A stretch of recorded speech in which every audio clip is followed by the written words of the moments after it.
What is up, my friends? I'm DK Devil Playground, and today we're going to be reviewing the Final Destination films 1 through 5 on Blu-ray. That's right, I have all 5 of them on Blu-ray, and I'm going to share my thoughts of these 5 awesome films. Basically, the idea of this film is not about some random serial killer who's, has a costume and a mask. It's about a killer who you can't see, you can't smell, you can't feel, but you can sense him. I'm talking about death. There's no Grim Reaper image. It's just this unstoppable force of death that's come after these young kids in all these films.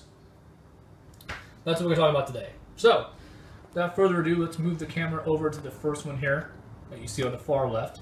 I get this fucking phone to stay still. Anyway, here we go. So the first movie is directed by James Wong, and it's about this young man named Alex who was boarding a plane to Paris with his classmates for, I think, like a week or so. And before he gets on the plane, he has a very uncomfortable feeling that something's going to happen. He doesn't know what, but he has a very bad feeling that something's going to happen to the plane and all of his friends, and including himself. And he goes through with the premonition anyway. Like, he keeps continuing on, going on the plane. And it shows the plane exploding, and all his friends die. He wakes up from the premonition, freaks out, gets pulled off the plane, and sure enough, the plane explodes. About a month later, his friends start getting picked off one by one, the same order they would have died on the plane. So they're pretty much trying to cheat death and trying to prevent others from getting killed so they can survive. The first movie is excellent. It has a very dark feel, it's very uncomfortable, and there's a lot of intense moments in this. The acting's great, everything is great about the first movie, and I highly recommend it to anybody. So the first one, very good. We get on to the second one, which you see. I'm going to move it over here.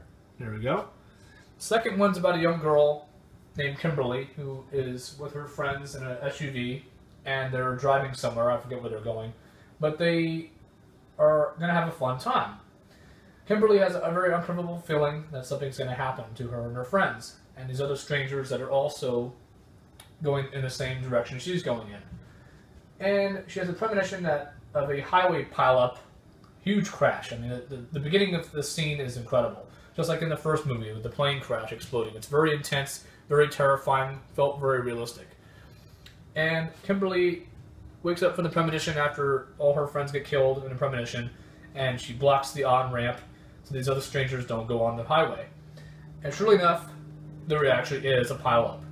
So about like a week later, about a month later, things start happening. All the people that she saved from the highway start getting killed in gruesome ways, the same order they would have died on the highway. So Kimberly's trying to get people to convince her that she's telling the truth, that she's trying to save them from dying, from that death has not stopped following them since that first day that they cheated it. And Ali Larter returns in this one. Unfortunately, she gets killed, but I guess they had to kill her somehow, sometime.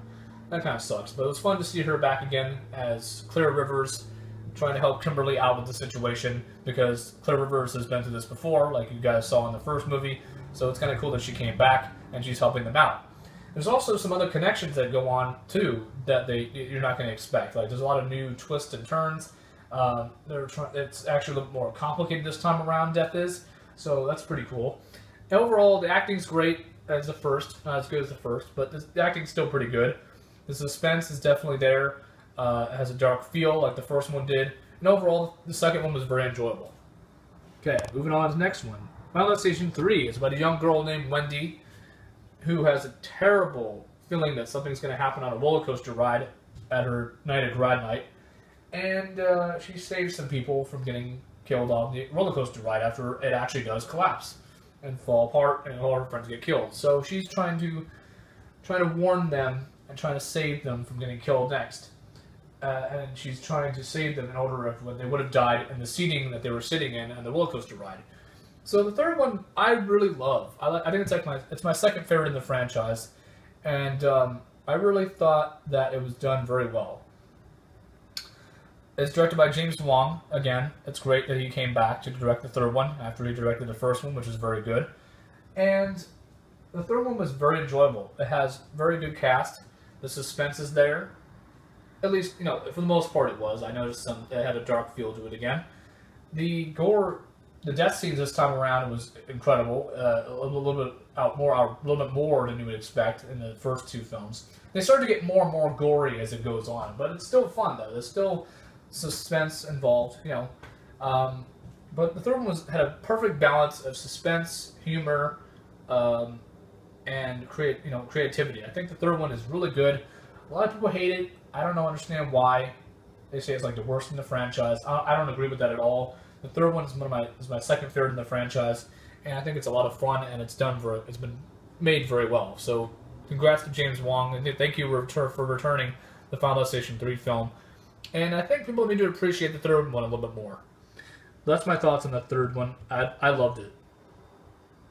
Let's go back a little bit, sip of wine, if you guys didn't know who directed what film. The Final Destination 1 was directed by James Wong. Second movie was directed by David R. Ellis. Third movie was directed by James Wong. Now we get on to the fourth one here.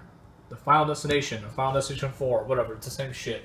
Anyway, this movie is about a young man named Nick, I think, who has a terrible feeling that something's going to happen at a speedway, like a NASCAR event, and where all the cars start flying into the audience, and fire and stuff starts falling apart. All his friends die, including himself, and he freaks out, and he gets some people to, you know, come with him after what he was freaking out about. And surely enough, it actually does happen, where the cars are flying into the audience, there's fire, there's death, there's people getting killed. It's chaos. So about a month later, things start to wind down. They're like, okay, we shoot death, okay. We're grateful that we are alive, but then, you know, Nick still has an uncomfortable feeling, like he kind of has like dreams of some kind, that he feels that something's going to happen. Like there's little clues that occur in his dreams that indicate who's next to die. So he's trying to figure out who's next to die by the way they were sitting at the event. And it was cool to see, you know, again, another film with the same idea. At this point, I mean, they're just treading the same ground over and over again, but at least they try to, you know, make it a little more interesting. Like, they try to think of other ways to make it interesting. So, Nick is trying to save all his friends from getting killed, and the gore effects this time around, some look really good in some areas, some of the gore looks kind of fake, but you know what? I really like the fourth one. It's actually my favorite in the franchise. I know it sounds a little disturbing, but it's a fun, campy horror flick. I really like this movie a lot. I think the acting was okay for what it was. It's not excellent, it's not horrible, but you know, it's to be expected for this kind of film. It reminds me of watching Shark Night. It's a lot like Shark Night, because that's one is also directed by David R. Ellis as well. They both have something in common, this movie and Shark Night. They're both fun, campy horror flicks with ranges from horrible to okay acting to the, you know, a little bit of suspense and the kind of outrageous gore effects and the special effects and stuff like that, and they look a little cheesy. But you know what? The fourth one had a perfect blend of suspense. There is some suspense to be had with the fourth one. The acting is decent. I didn't have a problem with that. The gore effects might look a little fake in some areas, but overall, the fourth one was very enjoyable, and a lot of people hate it. I can understand why, but I think it's a lot of fun. I really like the fourth one a lot, and that's all I have to say about the fourth one. I really enjoy the fourth one a lot. Okay. Moving on to the fifth one. Fifth one is directed by Stephen Quayle. Ooh, a new director. Somebody we were not expecting.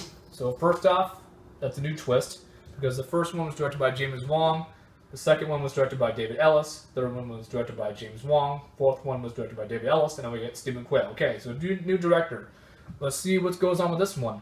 This one's about a young man named Nick, I think, who has an uncomfortable feeling that something's going to happen on a bridge. It collapses. The beginning scene is incredible. It's terrifying. It's crazy. And again, it follows the same idea where Nick is trying to figure out how to save his friends from getting killed next. And Tony Todd, who's the creepy coroner dude who's in the first two films, who they seek for help, he shows up in this one out of nowhere. Where the fuck's he been this whole time anyway? So he's not really much of a help. He just says that, oh, you cheated death, and death comes for them all. Now, he doesn't really show back up. He doesn't really show up again after that one scene where the kid gets killed with the acupuncture and the Buddha death. The Buddha death scene was a little bit unrealistic to me, and that kind of ruined it, because that statue that smashed on his head has to at least weigh over 500 pounds or so, because the human skull is pretty strong. So He made it seem like it was so easy, like it'd be done with anybody, with like, you know, it just looked like a fucking water balloon just exploding. It would have been better if they not killed that kid with the Buddha death, and just have him get impaled with all the pins after the acupuncture shit. That would have been more, that would have been better. I wish they had just kept it at that. But no, they had to add the stupid Buddha part, and that part just looks so unrealistic. Even though it was fun in 3D because the gore and all that shit was flying in their eyes. You're like, oh my god. But at the same time, they could have left the Buddha part out, the Buddha death part, and just stick to the pins going into his body and impaling him. That would have been better. But anyway, they didn't do it, but whatever. There's a lot of new interesting kills in this one. One girl flies out a window after she's getting eye surgery. This is actually a prequel to the first movie, so that's another twist. And that was great. I love that. It felt very refreshing. The suspense is good. The acting is, you know, a little bit better than the fourth one, but it's not a whole lot better, but it definitely improved a little bit. The suspense is there. The death scenes are a little bit more creative this time around. Tony Todd shows up again from the first two films, so he shows up. And there's also another part that was interesting that they added, like a new concept where if you kill your friend, you take their life or something like that, and you know it spares you, something like that. But that was cool to see that. It was cool that they added something new to the film. So overall, the fifth one was very good too. So I liked all 5 of the films. All 5 of them were very enjoyable, and I highly recommend them to anybody. Now, you may not like all of them. That's okay. That's to be expected. But at least give them a chance. At least try to watch them again and maybe see from a different point of view where these directors are trying to go with these films. Like a lot of people say the fourth one was the weakest in the series. That may be true. But there's some things about it that I loved. It felt like it was only meant to be in 3D, but at the same time, it was more to that than just the 3D aspect of it.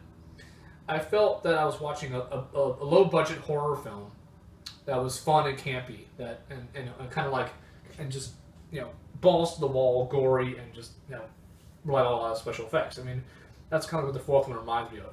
But at the same time, it's a lot of fun. I love that movie. So let me know what you guys think down below. Did you like all 5 of the Final Destination films? Did you like just some of them? Did you like the third and fourth like I did? And, you know, understand what the directors are coming from? Or did you think they were utter garbage? Let me know down below. Don't forget to subscribe. Thanks for watching. I'll see you guys later. Bye.